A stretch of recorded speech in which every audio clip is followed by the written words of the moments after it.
Hey comic book fans, your pal David here to give you guys your comic fix. First off, I'll just jump right in with Green Lantern issue number 10. Geoff Johns is doing his story arc with the Indigo Tribe, and this issue in particular is just pure adrenaline rush. Now, what has happened in previous issues is that the Indigo Tribe's lantern has been broken, and so all the Indigo Tribesmen are free from the Indigo curse or the power of the Indigo Lantern, and they're all back, and they're all villains. And so they're out to go get Hal Jordan and Sinestro. And so it's up to Sinestro and Hal Jordan to get that lantern back together so they could get everybody into their right mind. Great action sequence in this whole thing. It's just a big adrenaline rush. It was just like you just started reading it, and then it was all of a sudden was done. It was just that pure action. But there was a lot of setup for what's going to be happening with the Guardians in the Green Lantern books. So there's great setup there. There's a bunch of action, and then the ending is just.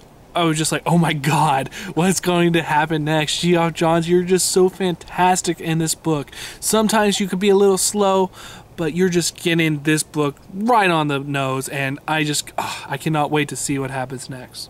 But I'm not going to spoil the big old reveal, but there's just as big of a reveal as I thought in the Batman series.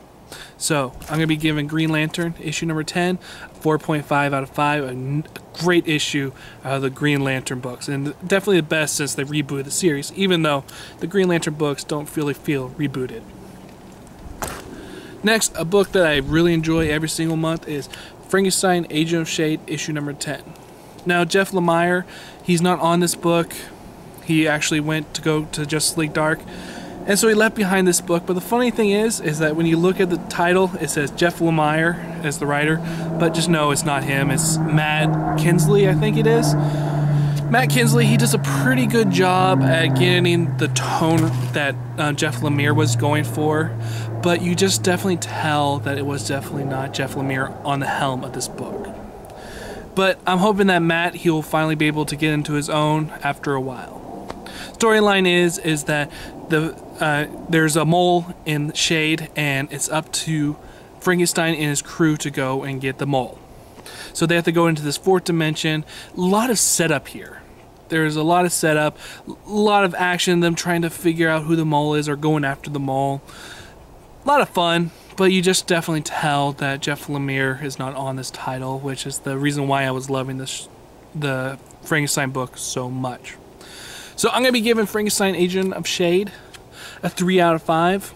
Matt, he's still doing he's doing a good job, but I still miss Lemire. Even though he is on the Justice League Dark book, and he's doing a fantastic job just on that first issue. Next up is another book that I enjoy every single month is Suicide Squad issue number 10. I remember when the new 52 came out, and I was really disappointed that they didn't have Secret 6 in there, but they had the Suicide Squad, and I wanted to hate it originally just because I saw Harley Quinn's outfit, but this book has really grown on me. Now, in this book, it is the Suicide Squad going after basically, they're going after a guy who has hostages, and the Suicide Squad are not after the hostages, but they're after the guy who's holding all of them hostage. And so it's just a lot of fun there. A lot of setup in this first issue. It's a brand new story arc. We get the backstory of the Basilic, who is the enemy in this one. And I enjoyed this book. I enjoyed the art, but the setup, there's more setup in here than anything else. So, it was a decent book. I'm definitely going to be picking up issue number 10, but this book just did not wow me as much as the other issues have. But hopefully as the story arc keeps on going, and as we learn more about what's happening with Harley Quinn, we can get some more out of it. So I'm going to be giving Suicide Squad issue number 10 a 3 out of 5. A decent issue. Definitely not its best, but it's still a fun book. Well, my name's David. You guys know what to do. Subscribe up top, like on the bottom, and I hope you guys enjoyed the fix, and thank you for watching.